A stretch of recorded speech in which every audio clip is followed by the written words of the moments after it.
Avelina Lesper, amor, odio.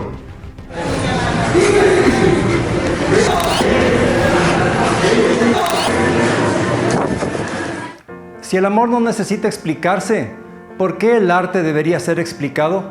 ¿No son el arte y el amor una y la misma cosa? Sin duda, así como ocurre con el amor y el arte, Avelina Lesper levanta pasiones, ya sea a favor o en contra. Hay quienes la odian y hay quienes la aman.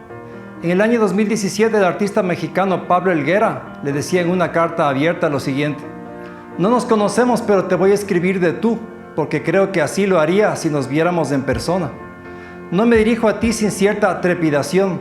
Sé que el solo acto de que te escriba una carta pública le parecerá a muchos una especie de acto amoroso.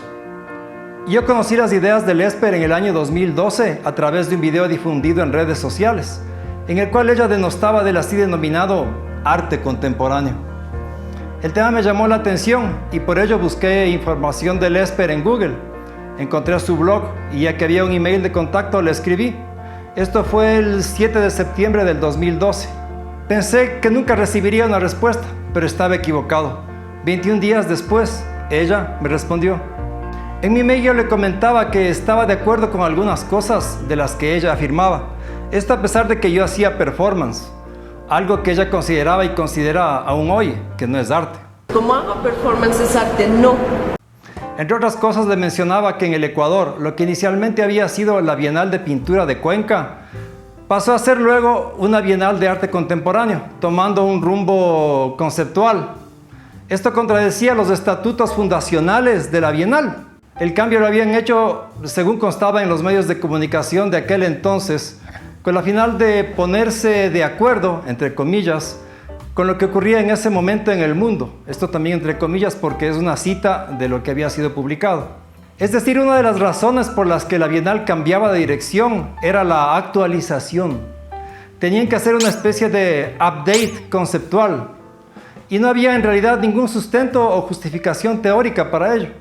Entonces, como puede verse, yo estaba de acuerdo con la crítica de Lesper a la institucionalidad cultural, promotora de un supuesto arte contemporáneo, algo que en realidad no tenía ninguna base real. Sin embargo, luego en esa misma carta le hacía notar que había que hacer una distinción entre arte institucional y no institucional. Existe, le decía, un arte institucionalizado, institucional e institucionalizante, que a su vez funciona en torno a la institucionalidad cultural y no fuera de ella. Es decir, se trata de un arte que está acompañado de toda aquella estructura en la que funcionan los museos, las galerías, los curadores, los críticos de arte asociados e interesados en tal estructura y los propios artistas que participan en esta institucionalidad. Le decía además que en ciertos casos debía ella considerar que las circunstancias sociales, económicas, culturales, históricas pueden hacer que un artista busque formas de expresarse que no sean las tradicionales y que podrían ubicarse dentro de lo experimental o performático, pero que tampoco por ello serían conceptuales o estarían siguiendo los pasos de Duchamp. Concluía diciéndole que ojalá viniese al Ecuador para poder conversar. Pues bien, como les contaba al inicio, el 28 de septiembre de ese mismo año recibí la respuesta de Avelina. Entre otras cosas, me decía lo siguiente, cosas que ustedes ya habrán escuchado. Lo que cuentas de la Bienal de Pintura sucedió aquí y yo protesté en un texto en el diario y en mi blog. Las obras eran desde cosas de barro rayadas con bolígrafo hasta los botes de pintura para casas, pintura industrial, puestos en la sala. Y te hablo de los seleccionados. Un esfuerzo enorme retórico y de obras para que la pintura no fuera pintura y un alarde de pintura conceptual. Sobre el performance me decía lo siguiente: creo que es una vertiente que se aborda con total falta de rigor y de seriedad. Y acotaba: no entiendo por qué quienes hacen performance evaden esta posibilidad o esta obligación.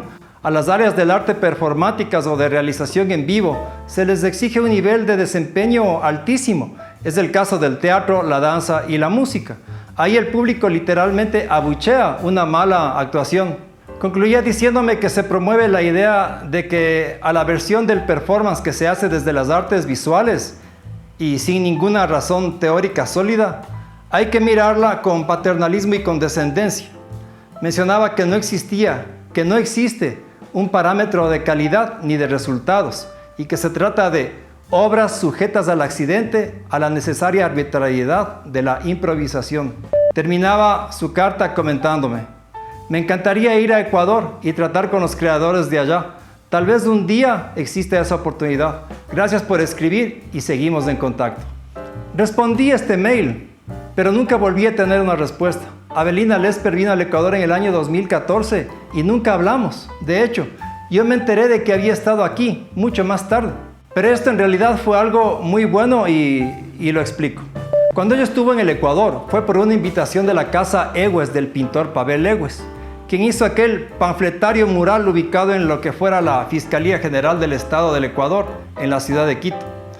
Aunque ella tiene razón en algunas cosas respecto del mal llamado arte contemporáneo, cuando estuve en el Ecuador, en el contexto del correísmo chavista, del socialismo del siglo XXI, ella misma se encargó de tirar sus argumentos al piso. Ha dicho en varias de sus intervenciones que una obra no necesita ser explicada. Esto al referirse a las susodichas obras conceptuales que se promueven en galerías y que muchas veces no son más que textos. En esto ella tiene toda la razón. Tú estás en una galería o en un museo y te das cuenta que sin esa explicación, sin todo ese apoyo curatorial, también la obra no puede manifestarse como arte, entonces no es arte. Sin embargo, sobre el mural de Egues, ella escribió un texto de aproximadamente 10 páginas en un diario ecuatoriano que en aquel entonces era controlado y manejado por el correísmo chavista. De hecho, resulta inaudito que alguien pueda enviar un texto de 10 páginas a un medio de comunicación y que éste sea publicado. Peor aún, en ese mismo año Lesper apoyó al partido español Podemos, asociado al chavismo, con un manifiesto que se lo puede encontrar en su blog personal y que se titula Manifiesto Artístico Podemos.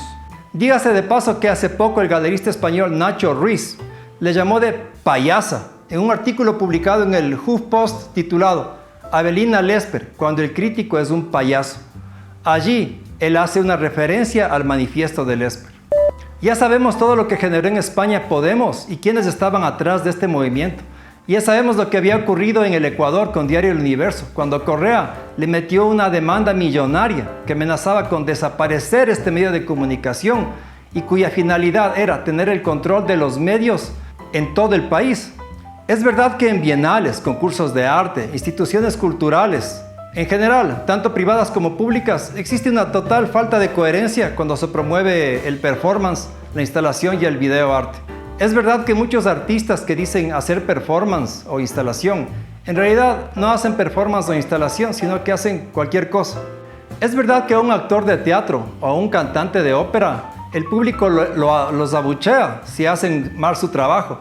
Y es verdad que si un artista visual hace un performance, la gente aunque no entienda nada, o justamente por no entender, no dice nada y al contrario incluso alaban al artista. Pero hay que hacer al respecto algunas aclaraciones. El performance no es un arte institucional, no surgió como tal. Únicamente cuando el performance se transforma en un arte institucional, como el que se presenta en festivales de performance, en galerías, en bienales, en museos, etc., ahí es cuando lo que Avelina manifiesta se transforma en una verdad. El performance, por esencia, no necesita la validación institucional y los artistas que buscan esta validación están dando soporte a una institucionalidad mediocre. No están haciendo arte, ya que están rompiendo con la promesa inicial del performance, ser una forma puramente experimental y por lo tanto sin atisbos de ser obra de arte. Cuando Lesper critica el performance, lo hace dentro del entorno institucional. Ella misma es parte de la institucionalidad cultural, ya que es únicamente allí donde es posible la crítica de arte. Respecto de la instalación, podemos decir algo similar. No surge para estar dentro del museo. Surge, como lo decía Alan Caprow, para estar en cualquier lugar y su sentido no es ser arte. Es un hecho de la cotidianidad en el que por un momento vivimos una experiencia estética. Avelina no reconoce que existe un tipo de trabajo experimental que pueda muchas veces denominarse performance, aunque no sea tal, y que no se enmarca en lo que es la ópera o el teatro, pues al ser experimental no tiene como pretensión entregar al espectador un trabajo terminado, Niega la idea de obra terminada, el concepto institucional de obra de arte e incluso el concepto de gusto. Por otro lado, es muy cierto que la palabra performance ha sido secuestrada por el arte contemporáneo. No podemos negarlo. Existe un secuestro irresponsable de esta y de muchas otras palabras, derivadas del psicoanálisis, de la sociología e incluso de las matemáticas. Eso es tema para otro video. Pero ¿por qué existe, no solo en países de habla hispana, sino en el mundo en general, este problema con el performance de la instalación? Porque el academicismo murió hace ya muchísimo tiempo. Y esto no es culpa de quienes hacen o pretenden hacer performance, sino de las propias instituciones culturales, entre estas, galerías de arte, bienales, museos y universidades. Es imposible. Si no hay educación, si no hay academia, si no hay investigación, no puede haber un performance que tenga estas características. Y lo mismo se aplica a la pintura o al dibujo. Lo que existe hoy es una pseudoacademia, una pseudoenseñanza del arte y de la teoría del arte. Es por ello que existe también un pseudo performance, una pseudo instalación, una pseudo pintura, etc. El concepto de arte VIP de Avelina Lesper es limitado y reduccionista. Ignora las demás características del sistema cultural, pues este no es solamente el arte VIP. El ámbito cultural no es el ámbito de las instituciones culturales. Lo que ocurre dentro de las instituciones es lo meramente institucional. El arte no se corresponde necesariamente con ello. Y es por eso que hay pintores que no llevan su obra a esta institucionalidad. Y es por eso que existe el performance no institucional. Avelina pasó a ser un fenómeno de las redes sociales y por ello también así del denominado arte contemporáneo. Ella critica este supuesto arte, estando también en la institucionalidad, siendo parte del sistema. Si busca culpables, es ella también una de las culpables de lo que critica y condena. ¿Cómo es posible que una persona que supuestamente quiere llamar la atención sobre los abusos del poder en la cultura, sobre la corrupción, sobre la hipervalorización del arte que no es arte, se haya asociado a lo peor de la política latinoamericana al haber apoyado al chavismo correísta y al chavismo en general, que todos sabemos hasta hoy? Cuando se graba este video, censura medios, persigue a la oposición, comete actos de corrupción y conspira contra la democracia. Veamos nada más lo que ocurre en Nicaragua, recordemos lo que ocurrió en el Ecuador y lo que ha venido ocurriendo en Venezuela. La crítica de arte siempre ha estado asociada a alguna ideología y el caso de Lesper no podía ser diferente. No me arrepiento de haber intercambiado mails con ella. De lo que sí me arrepiento es de haber tenido la leve esperanza de que se trataba de alguien con un verdadero interés en el arte, sin dogmatismos ni ideologías, que en el caso del chavismo están asociadas al fascismo populista, a la corrupción y a formas de arte ideologizadas y también dogmáticas. Avelina, parafraseando tu manifiesto, yo te puedo decir que sí podemos romper con la especulación del mercado que convierte en arte y dinero cualquier cosa. Sí podemos romper con la manipulación teórica que convierte el arte en cualquier cosa. Sí podemos acabar con la casta de falsos artistas, académicos, comisarios, galeristas, especuladores que manipulan las expresiones y el mercado. Sí, podemos acabar con la casta que hizo del arte una nueva forma de poder económico y especulativo. Pero para hacerlo no necesitamos aliarnos con nadie, peor aún con el populismo fascista. Espero que te haya gustado este video. Dale like, compártelo, coméntalo. Y si eres nuevo en este canal, suscríbete. Soy Damián Toro. Nos vemos la próxima. Chao.